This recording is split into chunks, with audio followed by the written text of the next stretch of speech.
வணக்கம். அஞ்சப்பரின் செஃப் தமிழரசன் உங்களுக்காக இப்போ செஞ்சு காட்ட போகிற உணவு வான்கோழி மசாலா, டர்க்கி மசாலா. இதை செய்ய தேவையான பொருட்கள் என்ன, இதை எப்படி செய்கிறது அப்படிங்கிறத இப்போ பார்ப்போம். வான்கோழி டைரெக்டாக நம்ம பண்ணுறது ரொம்ப ஒரு இயலான விஷயம். அதனால் அது சீக்கிரத்தில் குக் ஆகாது. அதை நம்ம மஞ்சத்தூள் உப்பு போட்டு குக்கரில் ஒரு 4 விசில் வச்சு இந்த மாதிரி எடுத்துக்கணும்.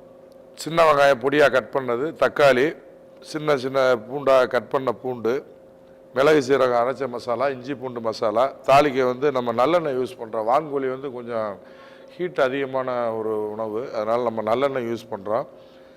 தாளிக்க தேவையான பொருட்கள் தாளிப்பு உளுந்து, பட்டை, கிராம்பு, ஏலக்காய், சோம்பு, மிளகு, ஜீரகம், கருவேப்பிலை, காஞ்ச மிளகாய், மிளகாய்த்தூள், தனியாத்தூள், தேவையான அளவு உப்பு, இடித்த மிளகுத்தூள், சோம்புத்தூள், ஜீரகத்தூள். இதை எப்படி செய்கிறதுன்னு இப்போ பார்ப்போம். அடுப்பை பற்ற வச்சு இதுவும் உங்களுக்கு நம்ம வீட்டில் அடிக்கடி செய்ய முடியாத ஒரு உணவு. இதுவும் வித்தியாசமான ஒரு டேஸ்ட். இப்போ எண்ணெய் காஞ்சிருச்சு, தாளிப்பு உளுந்து போடுறோம். பட்டை ஒரு 2 பீஸ் பட்டை போடுறோம். ஏலக்காய் 2 பீஸ், கிராம்பு, முழு மிளகு, சோம்பு, ஜீரகம். இதோட நம்ம காஞ்ச மிளகாய் போடுறோம். பூண்டு நான் சொன்ன மாதிரி இடித்த பூண்டு, இதோட கருவேப்பிலை.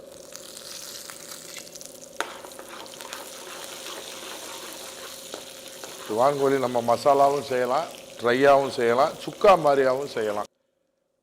செவந்திருச்சு தாளிப்பு. இதில் நம்ம சின்ன வெங்காயம், பெரிய வெங்காயம், நம்ம கிரேவி எவ்வளோ தேவையோ அதுக்கு தக்கன நம்ம மசாலா, ஆனியன் சேர்த்துக்கலாம். உப்பு சிறிதளவு, ஏன்னா அதில் நம்ம வான்கோழியிலே யூஸ்வலாக உப்பு போட்டு நம்ம பாயில் பண்ணியிருக்கோம். அதனால் உப்பு இதில் மீடியமாக சேர்த்தா போதும், கிடைக்கும். வெங்காயம் வதங்கிடுச்சு. இப்போ இதோட இஞ்சி பூண்டு மசாலா,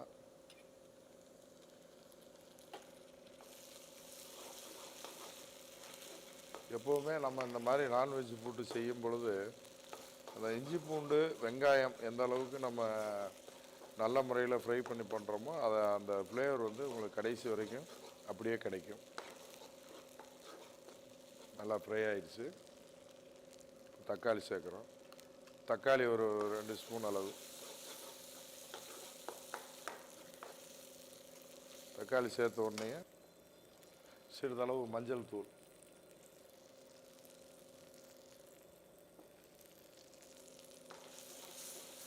கொஞ்சம் தண்ணி சேர்த்து நம்ம இதெல்லாம் கொஞ்சம் நல்லா சுருளை வதக்குறோம். எல்லாம் நல்லா மிக்ஸ் ஆகிடுச்சு. இந்த ஸ்டேஜில் நம்ம இந்த அரைச்ச மிளகு சீரக விழுது அது கொஞ்சம் சேர்க்குறோம். இதோடு நம்ம மிளகாய்த்தூள்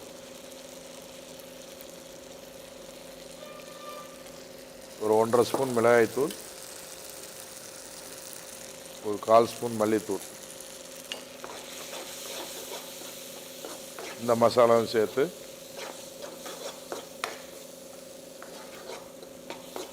நல்லா அந்த மிளகாப்பொடி வாசனை இதாகிற வரைக்கும், ஃப்ரை ஆகிற வரைக்கும் நல்லா வதக்கிடுங்க. இது லேசாக கொஞ்சம் இன்னும் கொஞ்சம் தண்ணி சேர்த்துக்கிறோம்.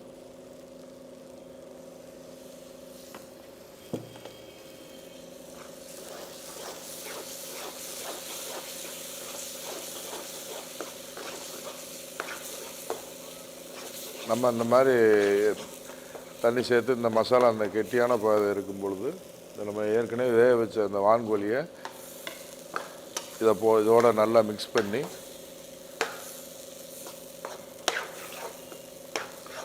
இந்த மாதிரி நல்லா பிரட்டிடுங்க.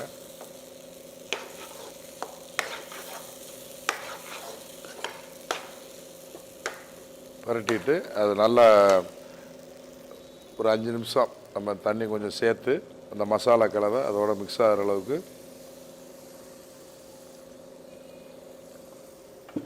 நல்லா கொதிக்க விடணும்.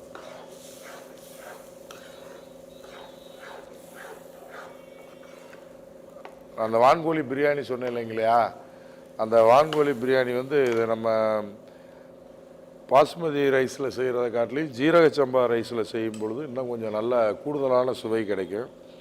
இப்போ இதை வந்து நம்ம தண்ணி ஊற்றிட்டு அதோட ஒரு 5 நிமிஷம் நம்ம அதை கவர் பண்ணி வைக்கிறோம். இது வந்து கொஞ்சம் ஹீட்டு அதிகமாக, கோல்டு அதிகமாக உள்ளவங்க இது வந்து சாப்பிட்றது விரும்பி சாப்பிட்டாங்கன்னா உடம்பு வந்து நல்ல பாடி ஹீட் ஆகிரும். அந்த அளவுக்கு இதனோட இது வந்து அவ்வளவு எஃபெக்ட் இருக்குது. இப்போ அது கொதி வந்துருச்சு. இப்போ இந்த ஸ்டேஜில் நம்ம மசாலாங்கிறதுனால கொஞ்சம் அந்த அரைச்ச தேங்காய் விழுது கொஞ்சம் சேர்க்குறோம். இப்போ ட்ரை ஐட்டத்துக்கு அந்த அளவுக்கு தேவைப்படாது, லேசாக சேர்த்தா போதும். இதுக்கு கொஞ்சம் நம்ம அந்த முந்திரி, தேங்காய், பொட்டுக்கடலை, கசகசா அரைச்ச விழுது சேர்க்குறோம். இந்த தேங்காய் சேர்த்து நல்லா மிக்ஸ் பண்ணிவிட்டு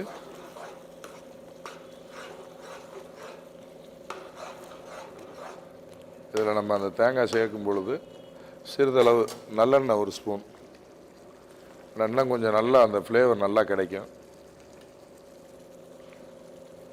சேர்த்து இதை கொஞ்சம் நீங்கள் மீடியமான தீயில் அந்த தேங்காய் வாசனை இதாகிற வரைக்கும் கொஞ்சம் மீடியமான இதில் வச்சு சிறிதளவு மிளகு ஜீரக பொடி,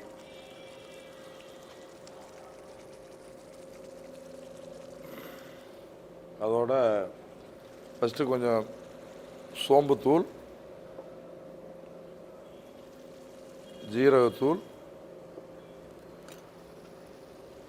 மிளகு ஜீரக பொடி, இது மூணையும் சேர்த்துட்டு நல்லா மிக்ஸ் பண்ணிடுங்க. இப்போ உப்பு நான் ஏற்கனவே சொன்ன மாதிரி கொஞ்சமாக சேர்த்துருக்கோம். இப்போ கொஞ்சம் நம்ம அந்த மீதமுள்ள உப்பு, சிறிதளவு உப்பு கொஞ்சம் சேர்க்குறோம்.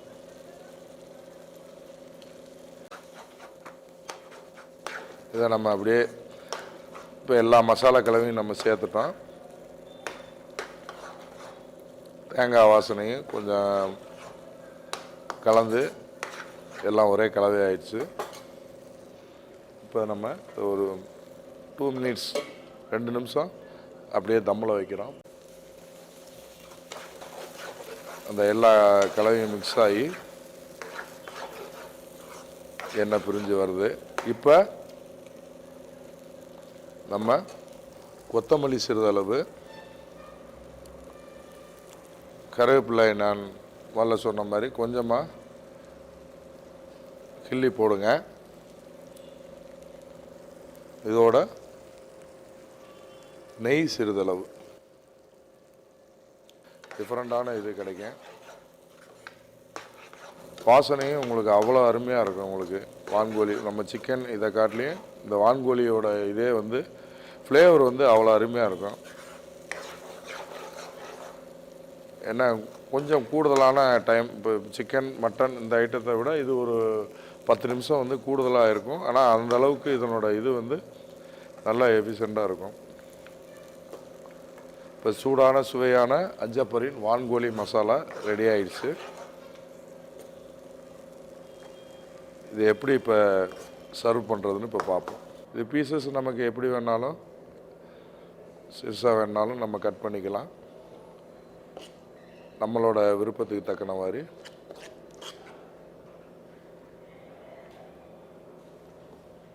அஞ்சப்பரின் சூடான சுவையான வான்கோழி மசாலா எப்படி செய்கிறதுன்னு பார்த்தோம். நீங்களே செஞ்சு பாருங்கள். வணக்கம்.